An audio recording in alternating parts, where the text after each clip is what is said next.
Marika Lake here and welcome back to my channel. In today's video, I am going to show you all of the things that we are using for term 2 here in the Lake House Homeschool. Now, we have been homeschooling. This is our 6th year now, so we've been homeschooling for a while. And what I have really learned over the years is to not be too complicated. Now, in years gone by, I would get really over ambitious and I would choose all of these amazing things that I would want to do in a term, and then we would just work like crazy to try and get all of the things done, and we wouldn't get all of the things done. Some things we never got to, and there's just a lot of pressure to get everything completed. Well, I no longer run my homeschool like that. Simple is key around here. And so we have more of a minimalistic approach to our homeschool work, but we still manage to get everything done that we need to get done in a school year. So what I do now is I don't do every subject every term.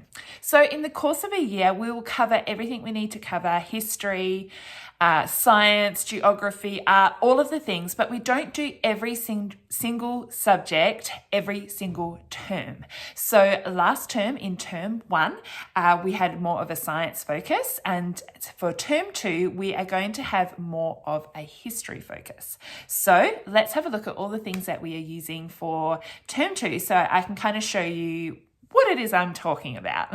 So the curriculum that I'm going to be showing you today is for all of my children. I have 5 children altogether, but 4 of my children I am homeschooling. I have my oldest son, William. He is in grade 10. Emily is in grade 6. Cruz is in grade 4, and Jackson is in grade 2. Now, for my high schooler, he is actually using an online schooling program called EUKA. Now, we have been using EUKA just this year. We're brand new to using it, and I have done a video. If you wanted to check out that, I will link it up the top and put it in the description box down below so that you can have a look at that program. But my oldest son, he is doing EUKA as he's in year 10 now, and he really wanted to do school online, and so we are using that program. So he's really enjoying it. So all of the books and things that I will show you are mainly for my 3 younger children, because everything he needs is actually online in the EUKA program. So let's have a look at what we're using for language and literacy. Now, we are still using The Good and the Beautiful here in the Lake House Homeschool.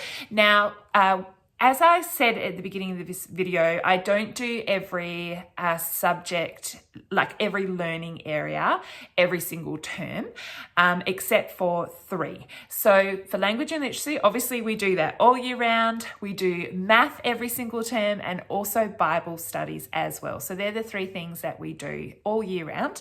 And we are still using The Good and the Beautiful for language arts. And this language arts program is great because a number of reasons. A reason is that it actually includes other learning areas as well. So not is this a full English program which has reading, writing, punctuation, all that kind of stuff. It also includes art, so art appreciation. It includes geography as well. So that's another reason I love it. Another reason I love it is it's actually free to download and print off yourself at home. So this didn't cost me anything. I was able to download the levels that my children are on, and I just print the curriculum at home. I have an Epson EcoTank printer, which is excellent. So I print in color, and then I have my own binding machine as well. And so I bind the curriculum books. So each of my children, so the 3 kids, has their own level. So I have a book for each of them. This one just happens to be my daughter's, whom I grabbed, and it's great. So this, for her level, she has the course book that she's working through. She has a spelling and writing book that goes along with it. She's got a world biographies reader that goes goes with it. As I said, it includes geography, so she has that, and then a personal reading book as well. And all of these things I was able to download for free and print out myself. And so that is just amazing. It is an excellent program. We are really enjoying using it, and that extra bonus of it didn't cost me anything either. Now for my younger two boys, we also use the program Reading Eggs, which is an online program. And so my two younger boys continue to use that as well, alongside their Good and the Beautiful curriculum that we use for language and literacy. Now for maths, we use mathsonline.com.au, which is an excellent online maths program. It is aligned with the Australian curriculum. We have been using that program since the beginning of when we've been homeschooling, which is 6 years now, and we love that maths program. So all of my children, even my high schooler, is still using Maths Online. So language and literacy we do every term, maths we do every term, and Bible study we do every term as well. And we are still using this program, which is called Eyes That See and Ears That Hear, a guide to teaching your children how to hear the voice of God, and this is by Jennifer Toledo. We started using this in term 1 at the beginning of the year, and we're still making our way through this. And all of my children do this with me. So my high schooler as well. So all 4 of the kids sit down and we do this Bible program together. I will link this program for you down in the description box down below if you would like to check it out. I actually had the copy. There is a copy of the book that you can purchase, and somehow I've lent it to someone or I've lost it. So I ended up purchasing the PDF download of the book, and I've just printed it and bound this book. We love this. This is excellent. We do Bible study time on a Friday morning here in our house. We have worship time together. We read from the Bible, we pray, and we work our way through this program. And it is my favorite time of the week. My favorite time in homeschooling is Friday mornings, going through this with my kids. Absolutely highly recommend this program. Now, last term, in term 1, we did science. We were looking at marine studies. And so this time in term 2, we're not doing science, and we are going to do history instead. And we are using the Story of the World, and we are starting back at volume 1, which is Ancient Times. Now, I have read this book before, but only my daughter and my older son was doing this book. So now it's time to get it out and do it again, now that the two younger children are ready to really start on world history. So we are going back and starting with volume 1. I love Story of the World. I learn a lot from this, and so we really love it. So what I do with Story of the World is I read it aloud. You can see it's a whole bunch of stories here about history, and then what we will do is sometimes we will watch YouTube videos that will go along with the subjects that we are talking about. So for example, obviously it starts off with ancient Egypt. So I might pop onto YouTube and just see if I can find some videos that will looking at ancient Egypt, just so that they can get a better picture in their minds about what I'm talking about. So I'll read aloud from this book. We will watch some YouTube videos, and then we will do some notebooking pages to go along with that. And the notebooking pages might just be simply doing some dictation, where I will dictate some sentences for them to write down about what we have learnt, or I might say to them, why don't you write down the things that you learnt from what we were talking about today. It might include doing some artwork. Sorry about that, had to see to the baby. So what was I saying? Oh yes, we include artwork in with whatever we're studying. So last term when we were doing science, the art that we would do would kind of be included in our science lesson. So we would, if we were studying a marine animal, say dolphins, then we would create artwork around dolphins in the ocean and things like that. And so for this term, we are going to do artwork that's included in our history lessons. So as a part part of those notebooking pages, they might draw some pictures, say if we're looking at sphinxes or pharaoh or whatever. They may make some artwork that goes along with the history lessons. So I hope that makes sense. Art appreciation is included in their language and literacy program, and then we will do this extra art which will be added into our history lessons. So my baby is up and awake, as you can hear, so you might hear him playing in the background. So if you hear some cute baby noises, that is him.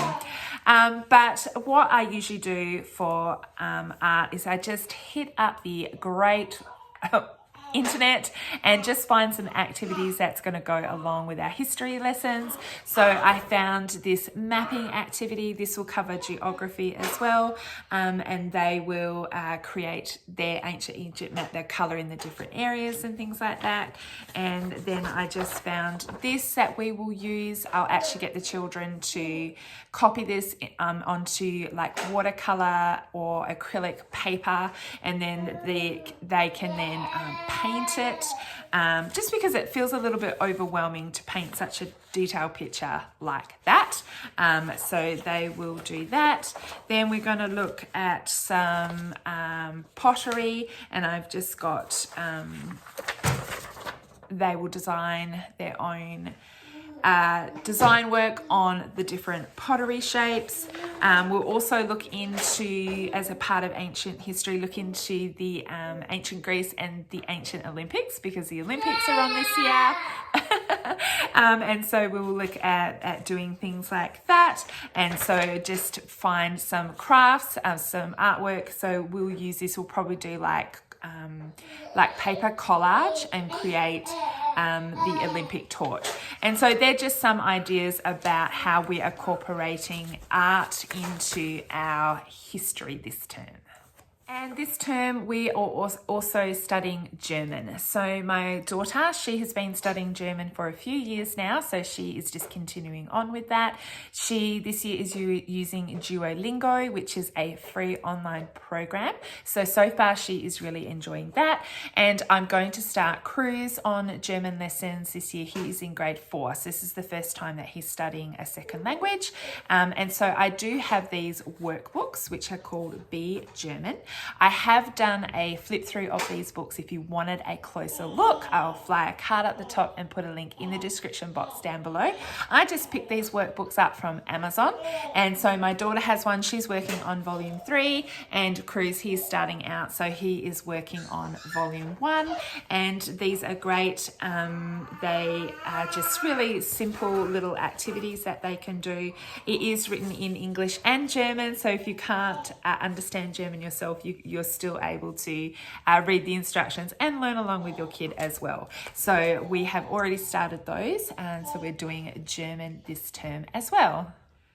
And lastly, the thing that we are covering this term is also like STEM or digital or technologies learning area. And I just bought some STEM kits from Kmart, and I just bought one per child at this stage, and that's what we are going to be doing. So for example, I've got this build your own metal robot. So Jackson is going to do that one. That is for 8 years plus. He is 7, but I'm sure together we will be able to manage that. And then I also have this cyborg, build your own cyborg hand, like a hydraulic hand. So that looks super cool. That says ages 10 plus. Sorry, these are really big. And then I've got this one, which is 3-in-1 hydraulic robot arm. This is for 8 years plus as well. So these STEM kits were just from Kmart, and I am actually going to get my husband to work on these kits with my children. This is right up his alley. He loves stuff like this, and it's just something else that I can pass off to somebody else to cover for me. So this is what we are doing for STEM this term. And that's it. That's all of the things that we are going to be studying in term 2 this year. And we, so we usually do homeschool 4 days a week, On Monday, we have family day. That's where we'll use that day to spend time as a family, go out, do something fun. We pop in our excursions there, like going to the museum and things like that. And then we do schoolwork on Tuesday, Wednesday, Thursday, Friday. So we do language and literacy and math every single day. And then on the other days, I'll add in Bible one day. I will add in the history lessons one day. I will put in the technology and then art as well. And so, and the German. So sometimes we might do like 2 history lessons a week, and we'll do German once a week. So that's kind of loosely what it is that we do. Thank you so much for watching my video today. I hope you find it helpful when I show you the things that we are doing. If you have any questions at all, make sure you leave a comment in the comments box down below, and I'll try and get to answering that for you. Don't forget to check out that description box down below. I will leave links down there to the different things that I've shown you, or some flip throughs. If you want to look at some flip throughs, say of the German books, you can find those video links down there. Okay, thank you so much for watching. Oh, I'm making the camera wobble. Sorry. Thank you so much for watching. I'll see you next time. Bye.